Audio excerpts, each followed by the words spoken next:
ಧಾರವಾಡದಲ್ಲಿ ರೈಲಿಗೆ ತಲೆ ಕೊಟ್ಟು ಯುವತಿ ಆತ್ಮಹತ್ಯೆ ಮಾಡಿಕೊಂಡಿರುವಂಥದ್ದು. ಆತ್ಮಹತ್ಯೆಗೆ ನಿಖರ ಕಾರಣ ಇದೀಗ ತಿಳಿದು ಬರ್ತಾ ಇದೆ. ನೇಮಕಾತಿ ಆಗದಿದ್ದಕ್ಕೆ ಆತ್ಮಹತ್ಯೆ ಅಂತ ಹಬ್ಬಿತ್ತು ವದಂತಿ. ಆತ್ಮಹತ್ಯೆಗೆ ಕಾರಣ ನೇಮಕಾತಿ ಅಲ್ಲ, ವೈಯಕ್ತಿಕ ಸಮಸ್ಯೆ.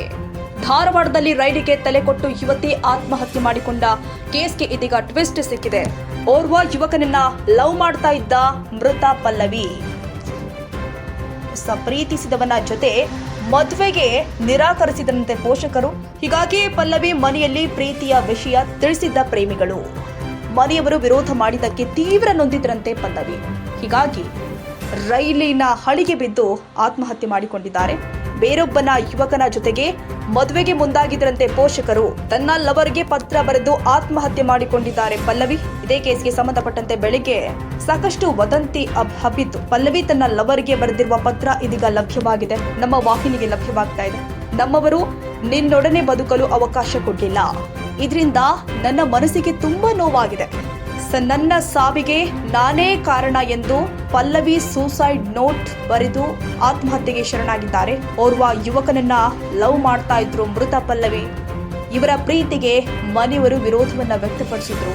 ಹೀಗಾಗಿ ಎಲ್ಲ ಯೋಚನೆ ಮಾಡಿ ನೊಂದಿದಂತಹ ಪಲ್ಲವಿ ಆತ್ಮಹತ್ಯೆಗೆ ಶರಣಾಗಿದ್ದಾರೆ. ಓರ್ವ ಯುವಕನನ್ನ ಪ್ರೀತಿ ಮಾಡ್ತಾ ಇದ್ರು ಪಲ್ಲವಿ.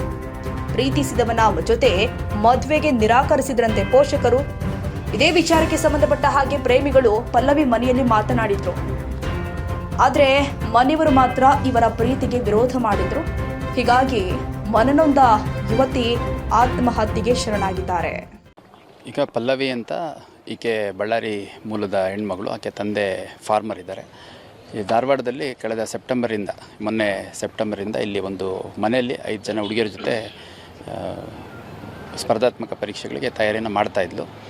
ಆಕೆ ಇವತ್ತು ಬೆಳಗ್ಗೆ 6 ಗಂಟೆ ಸುಮಾರಿಗೆ ಲೋಕೋ ಪೈಲಟ್ ರೈಲ್ವೆ ಡಿಪಾರ್ಟ್ಮೆಂಟ್ ಅವರು ನೋಡಿ ಅಲ್ಲಿ ಬಾಡಿ ಸಿಕ್ಕಿರೋದನ್ನು ನೋಡಿಬಿಟ್ಟು ಇಮಿಡಿಯೇಟಾಗಿ ಅವರ ಪೋಷಕರಿಗೆ ಮತ್ತು ರೈಲ್ವೆ ಪೊಲೀಸರಿಗೆಲ್ಲ ತಿಳಿಸುವಂಥ ಕೆಲಸ ಮಾಡಿದ್ದಾರೆ. ಭಾಳ ಸ್ಪಷ್ಟವಾಗಿ ನಮಗೆ 2 ಡೆತ್ ನೋಟ್ ಸಿಕ್ಕಿದೆ. ಆ ಡೆತ್ ನೋಟನ್ನು ಅವ್ರ ಕುಟುಂಬ ಸದಸ್ಯರಿಗೂ ಅವ್ರ ತಂದೆಯವರು ಬಂದಿದ್ರು ಅವ್ರಿಗೂ ಕೂಡ ತೋರಿಸಿದ್ದೀವಿ. ಭಾಳ ಸ್ಪಷ್ಟವಾಗಿ ಆಕೆ ಕೆಲ ಆರೋಗ್ಯ ಸಮಸ್ಯೆ ಮತ್ತು ವೈಯಕ್ತಿಕ ಕಾರಣಗಳಿಗಾಗಿ ಆತ್ಮಹತ್ಯೆ ಮಾಡ್ಕೋತಾ ಇದ್ದೀನಿ, ಇದಕ್ಕೆ ಯಾರೂ ಹೊಣೆ ಅಲ್ಲ ಅನ್ನುವಂಥದ್ದು ಸ್ಪಷ್ಟವಾಗಿ ಬರೆದಿದ್ದಾಳೆ. ಅವ್ರ ಪೋಷಕರಿಗೂ ಕೂಡ ತೋರಿಸಿದ್ದೇವೆ. ನಾನು ಮನವಿ ಮಾಡುವಂಥದ್ದು, ಸಾಮಾಜಿಕ ಜಾಲತಾಣಗಳಲ್ಲಿ ನಾನು ಕೂಡ ಗಮನಿಸಿದ್ದೇನೆ, ಉದ್ಯೋಗ ಸಿಗಲಿಲ್ಲ ಅಥವಾ ನೇಮಕಾತಿ ವಿಳಂಬ ಆಯಿತು ಅಂತ ಆತ್ಮಹತ್ಯೆ ಮಾಡ್ಕೊಂಡಿದ್ದಾಳೆ ಅಂತಂದು. ಅದು ರಿಲವೆಂಟ್ ಅಲ್ಲ.